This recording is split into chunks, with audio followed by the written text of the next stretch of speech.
They called her the Blood Queen, though in truth no one had ever seen her draw a single drop. In the old mountain kingdom of Varist, where spires of black stone pierced low, silver clouds, and the wind carried the scent of iron and pine, her name was enough to empty the streets.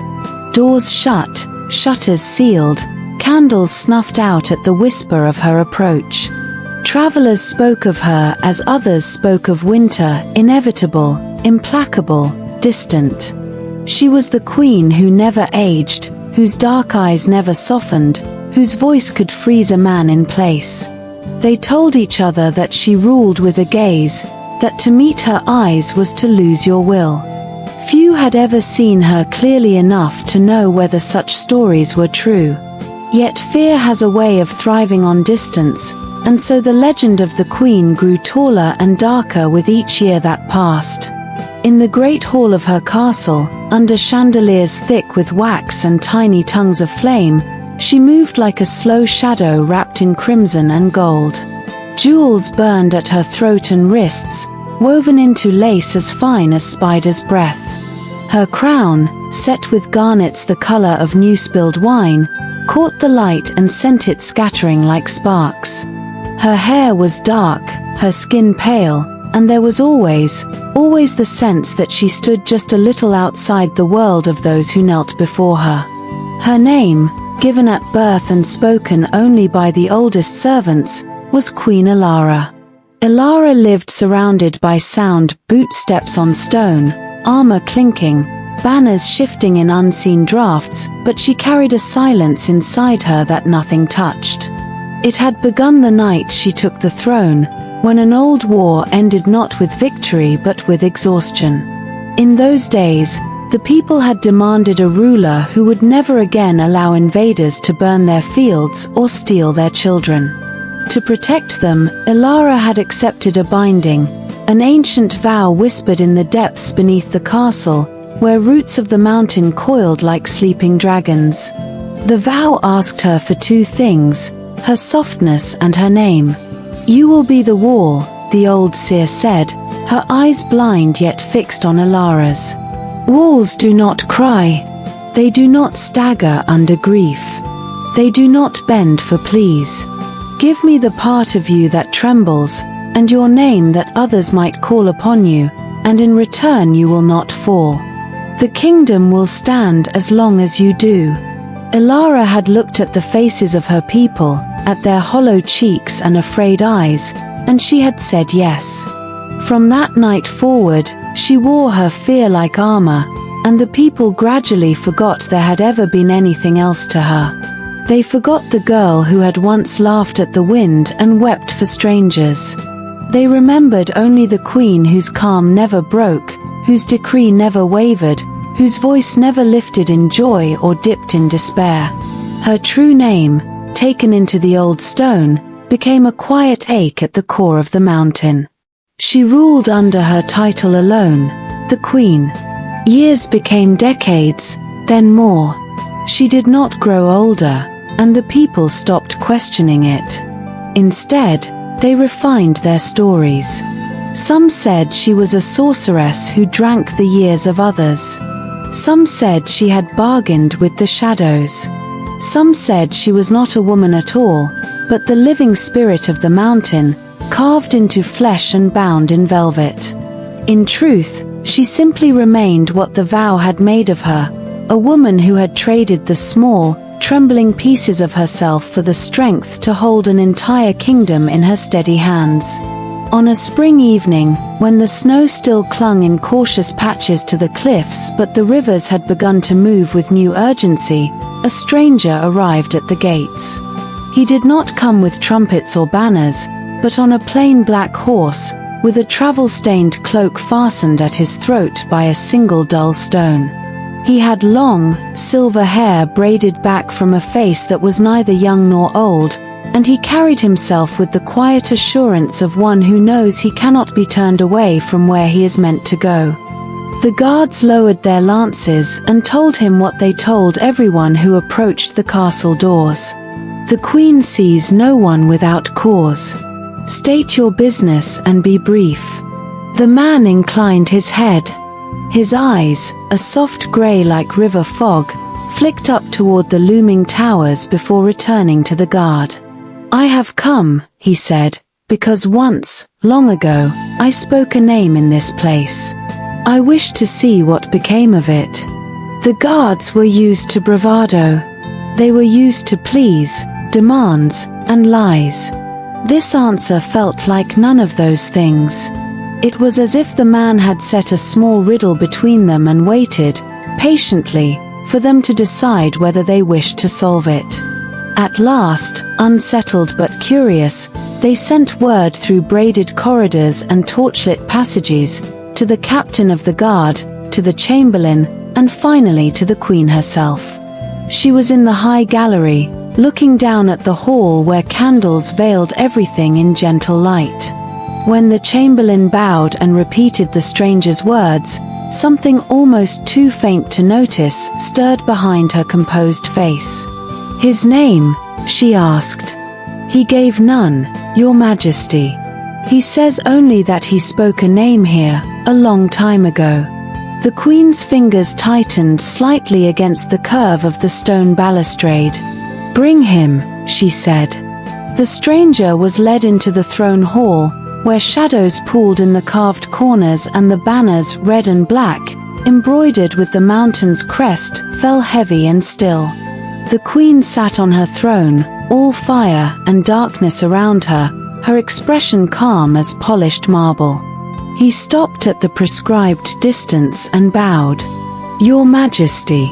Every pair of eyes in the hall watched for the faintest sign of what would come next. They expected the usual, a low, cool question, a measured judgment, the unbending weight of the queen's authority. Yet the queen's gaze, dark and steady, lingered on the stranger's face with an attention that felt somehow different. "What is it you claim to have done here?" she asked. "I spoke a name," he said again. "A name the mountain took but did not forget." Murmurs rustled around the chamber like dry leaves. The captain of the guard shifted, ready to signal the man's removal. But the queen raised her hand, and quiet fell at once. "You speak in riddles," she said. "What is it you seek, truly?" The stranger's lips curved, not quite into a smile, more into something like gentle regret. "Forgiveness," he answered. "And the chance to keep a promise I made if it is not too late." The people in the hall heard only perplexing words. But the queen heard something else, something that brushed against the silent, hollow place at the center of her being. She rose from her throne and descended the steps without hurry, the train of her crimson gown whispering behind her. When she came close enough to see him clearly, something in his face struck a buried chord, the tilt of his mouth, the way sorrow sat behind his calm. "You are not of this kingdom," she observed. "No," he said softly. "But once, I stood beneath your mountains when they were younger, and unbound." Her fingers hovered for a moment in the air, as if she might reach toward him but thought better of it. "You said you spoke a name," she murmured. "Whose?" He lifted his eyes to hers, and in that moment, the great hall seemed to fade around them. The watchers, the banners, the candles became distant, as if the two of them stood instead at the edge of something older and deeper. "Yours," he said. "Long before the vow, when you were still a girl standing in snowmelt with your hair unbound, and you told me you were afraid." The hall did not understand why their queen's eyelids fluttered, why her shoulders seemed to ease by the slightest degree. They did not see the memory that rose in her like a half-forgotten song, a young woman in a plain wool cloak, slipping away from the castle to meet a traveler who camped near the river. The way he had listened when she spoke of her people's suffering, of the war creeping ever closer. The way he had said, quietly, "Names have power, you know. Guard yours well." "I remember," Elara whispered within herself. But aloud, she said only, "You have the advantage of me, stranger." He bowed his head. "I am called Soren," he answered. "I walk where I am needed, for as long as I am needed. That is enough of me. What matters is what we did here, once. You gave the mountain your name, and he paused. I was the one who showed you how." The court shifted uneasily. Mention of the mountain's vow was rare and uncomfortable. It brushed against something sacred and half-feared. The queen's voice, when she spoke again, was very quiet. "If that is so," she said, "then it was I who asked for it. The kingdom needed a wall. I was willing to become it." "Yes," Soren replied. "But you were not meant to be a wall alone." His words settled in the space between them like snowflakes, light yet insistent. For a long moment, no one in the hall dared breathe too loudly. "What do you seek to forgive in yourself?" the queen asked. "If I chose, freely, to give my name and my softness to the mountain, then the responsibility is mine alone." Soren's gaze did not waver, but something like sorrow darkened it further. "You trusted me," he said. "You asked, if I give this, will it spare them? And I told you yes. But I knew there would be a cost I could not fully name. I knew that when the mountain locked your name away, it would lock away more than fear. It would take your laughter, your tears, the way your heart could bend without breaking. It would make you the queen they needed, but not the woman you were." She had not thought of that woman in so long. Elara felt, distantly, as if the people in the hall were watching someone else receive these words. She was the queen, they knew, and she knew that. The queen did not falter. Yet she heard herself ask, almost wonderingly, "And what promise did you fail to keep?" Soren's voice warmed with a gentleness that made some among the court look away, as if intruding on something private. "I promised," he said, "that I would return when the time came, and offer you a choice, a way to have both your kingdom and your name, though it would require a different kind of courage. But I lingered in other lands. I told myself the mountain's magic was strong, that you would not break. I delayed. And so you have stood here alone all these years, feared and distant, carrying a burden that could have been shared." A stillness spread through the hall that was different from fear. It was the quiet of people realizing that a story they had always told one way might, perhaps, be told differently. Elara looked at him for a long time. In her dark eyes, reflections of candles trembled like tiny, uncertain stars. "You speak as if you can change what was bound," she said. "The vow is older than both of us.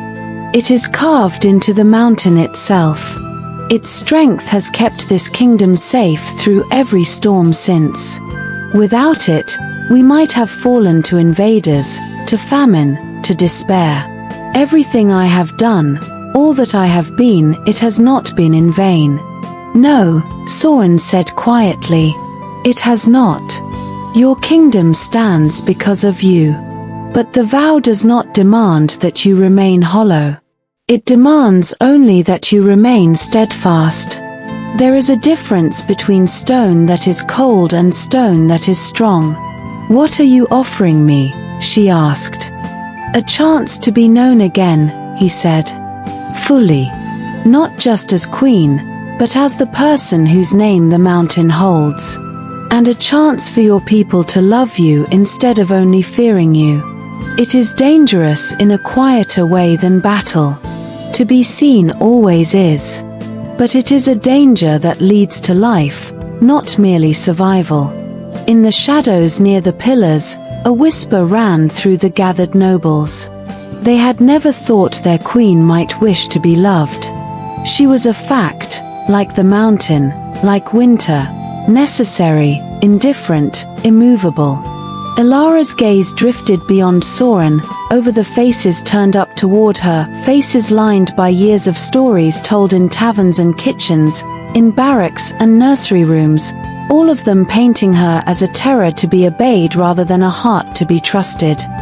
Fear was a kind of safety. It kept people in their places, kept secrets close and boundaries firm. It also built walls that no warmth could cross. Inside her, the old silence shifted. It was not loud, it did not shatter. It was simply pierced by a single, small question. What if? What must I do? She asked. Soren exhaled, and those close enough to hear him might have thought it sounded like relief. Come with me, he said. Down to the roots of the mountain where we first sealed your name. I cannot force anything. I can only guide you to the place where the vow is written, and show you where there is room for one more line. The captain of the guard stepped forward, alarmed. Your Majesty, it could be a trick. The kingdom cannot risk. The kingdom, Elara said softly, has risked me for a long time. She turned slightly, her gaze touching the captain's weathered face with a gentleness few had ever felt from her. You have given me your vigilance all these years, she told him. Trust me now to give you mine.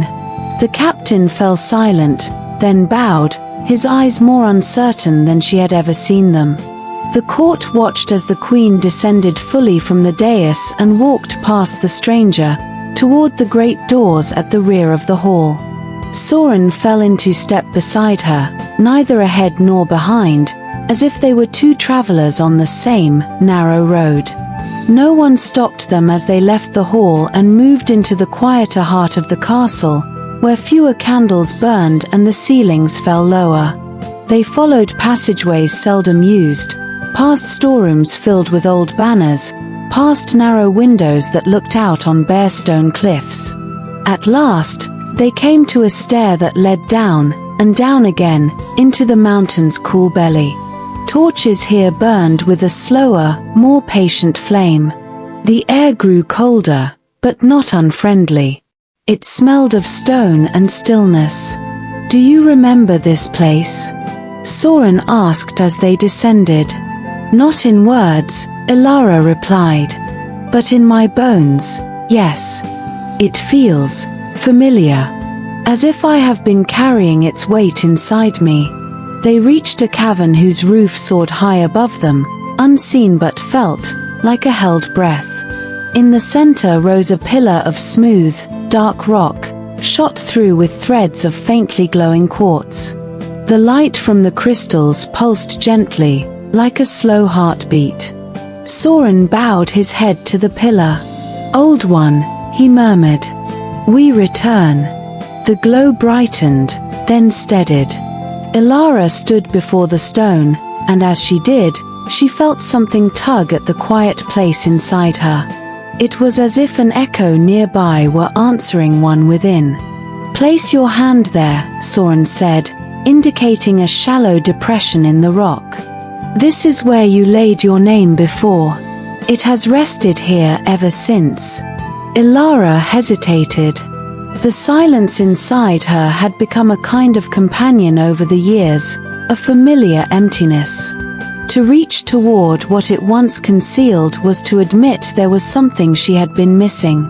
Slowly, she lifted her hand and placed her palm against the stone. At once, a warmth moved up through her skin, her arm, and into her chest. Images, faint, like old paintings, brushed the edges of her awareness. A girl laughing as she ran along the riverbank, hands reaching to comfort a crying child, a face turned up to the sky in the first snow. The stone did not try to force anything upon her. It simply held up to her a reflection of what it kept. Soren spoke softly, as if not to disturb whatever fragile thing was unfolding. This vow was never meant to erase you, he said. Only to shield you, and through you, your people. But in its zeal, it bound more tightly than you knew. The mountain is strong, not subtle. It took all that your name carried. Elara's eyes closed. If I take it back, she asked, does the wall crumble? No, Soren said. But it will change. It will gain windows, doors. The defenses will no longer be made of fear alone. You will not be an untouchable queen, but a reachable one. Some will be uneasy, but over time, they may come to stand not because they fear you will destroy them, but because they trust you will stand with them. You speak as though you have seen this before, she murmured. I have, he answered. In other lands, with other names. Every vow we make to protect what we love must one day make room for the love itself, or it becomes a prison. Even for mountains. She stood very still, feeling the warmth from the stone seep deeper, loosening something that had long ago hardened around her heart. A realization rose in her, gentle and clear. She had been carrying the kingdom, but the kingdom had never been allowed to carry any part of her. She had been a guardian. She had not allowed herself to be a neighbor, a sister, a friend. Will they know me? She asked, and her voice trembled just enough that she heard it. Soren's answer was simple. If you let them. The sacrifice she faced was not one of blood or throne. It was the letting go of the safety that distance had given her, the certainty that, in being feared, she would never be truly hurt, because no one would come close enough to do it. To take back her name was to allow that closeness, to accept that love, like war, left marks. Elara thought of the people above them, the guards who had dedicated their lives to her rule, the children who had grown up on stories of the terrible queen in the crimson crown, the farmers who bowed low whenever she passed, faces shuttered against her gaze. She thought of how alone they all were, each on their own side of a wall no one could see. I have spent so long being what they needed, she whispered. Perhaps now, they need something else. Perhaps I do too. With that, she pressed her hand more firmly to the stone and spoke, not the title they all used, but the name the mountain held. Elara, she breathed. The cavern hummed softly, a deep, resonant sound that vibrated in her ribs. The quartz veins brightened, then softened, as if in a scent. A warmth, no longer just gentle but full, like sunlight in spring, flowed from the stone into her, filling the hollow place at her core. She felt the weight of all the choices she had made, all the griefs and quiet joys she had never let herself truly feel. It did not crush her. It grounded her, gave her spine and gaze a different kind of strength. There were tears in her eyes when she opened them, and this time, she did not will them away. She let them fall, too small, shining trails down her pale cheeks. The mountain did not shake, the vows did not break. The world simply expanded a fraction, enough for one woman to stand in it more fully. Soren watched her with a softness in his expression that made him seem suddenly very human and very tired. I am here, she said, almost in wonder. Not just above them, but among them. You always were, Soren replied. Now you can feel it. They climbed back up together, following the same stairs and corridors, each step a little lighter. When they reached the great hall again, the court turned as one to see them enter. For a breath, no one knew what had changed. Their queen still wore the crimson and gold, the crown and the calm composure. Then they saw the traces of tears on her face, not hurriedly wiped away but left as they were, honest and unhidden. A ripple went through them, not fear this time, but something softer and more uncertain. Elara walked forward until she stood once more before her throne. She did not sit. Instead, she turned to face her people fully. You have known me as your queen, she said. Her voice was still steady, but there was a warmth to it that had been absent before. You have seen my judgments, heard my decrees, and believed that I could not be moved, that I was some distant thing, like the peak of the mountain in winter. She paused, letting her gaze rest on faces in the crowd, The old captain, the chamberlain, the young scullery maid hovering near the doorway, the scribe clutching his ledger with trembling fingers. "It is true," she continued, "that I bound myself to this kingdom. I gave the mountain my name so I could stand unshaken when storms came. I do not regret it. We are here because of that choice." Then, slowly, she placed a hand over her heart. "But somewhere along the way, I allowed that vow to turn me into a shadow of myself. I believed that, to keep you safe, I must be untouchable. That if you feared me, nothing would dare harm you. I see now that I have asked you to live behind that same wall I built around my heart. Today, I have taken back my name not to abandon you, but to be with you more fully." A hum of confusion and curiosity stirred among the listeners. She raised a hand, palm open. "My name is Elara," she said. "It is not a word of power to be used against me. It is a bridge, if you will walk across it. I will still guard this kingdom. I will still stand when the winds rise. But I will do it as a woman who can listen when you speak your fears, not only as a queen who commands your silence." Her eyes found the old captain again. "Tell me," she said gently, "how many nights have you stood awake, afraid that if you spoke of your own exhaustion, I would cast you aside for your weakness?" He stared at her, startled. "All of them. You're he caught himself, then corrected, clumsily, "Elara." A faint smile touched her lips. "And yet I have never wished for you to break," she said. "I have only wished for you to be faithful. Faithfulness does not demand that we never tremble. It asks only that we stay, despite the trembling." In the crowd, someone's breath hitched, someone else's shoulders eased. Soren remained at the side of the hall, saying nothing, merely watching as the queen, as Elara, began the quiet work of reshaping the story they had all lived inside for so long. "There will be those beyond our borders who still fear us," she said. "Let them. A kingdom cannot survive on gentleness alone, it needs strength as well. But within these walls, I would have something more than fear between us. I would have truth. I would know your names, and I would have you know mine." She looked around, taking in the faces turned up to her like flowers seeking sun. "We have lived too long with doors closed," she finished softly. "Let us open them, a little at a time. Starting here. Starting now." Silence followed her words, but it was no longer tight and brittle. It was something more like a held breath before a first step. A young page, no more than 13, found himself stepping forward, though he had not planned to.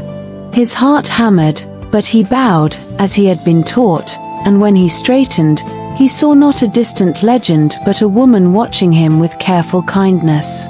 "My name is Thomas," he said, voice cracking slightly. Elara's eyes warmed.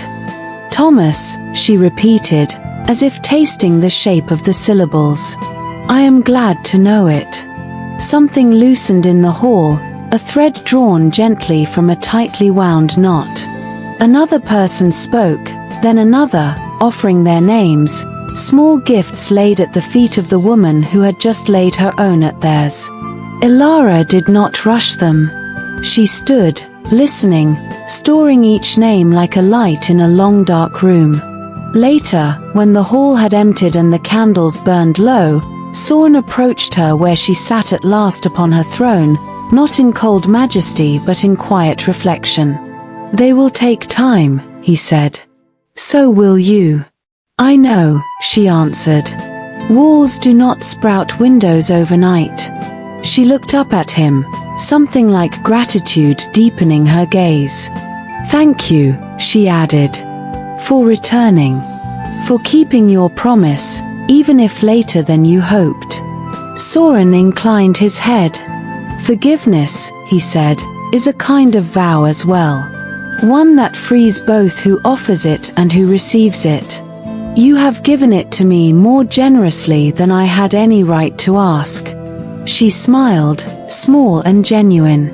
"Then perhaps we are both learning to live beyond our old bargains," she said. In the years that followed, the story of the Blood Queen faded, replaced by another, the legend of Alara of the Mountain, the queen who had once been feared by all until she spoke a single, simple truth, her own name. Children grew up hearing that tale and finding in it not warning but encouragement, that even the strongest of walls could choose to open, that even the most distant of figures might one day step down and become, again, a person among people. The kingdom of Varist remained safe. The old vow held, storms broke against its peaks and slid away. But within its borders, a quieter, gentler transformation took root. Doors were left a little more ajar. People spoke a little more honestly, knowing their queen would not turn away from their trembling but would stand beside it with her own.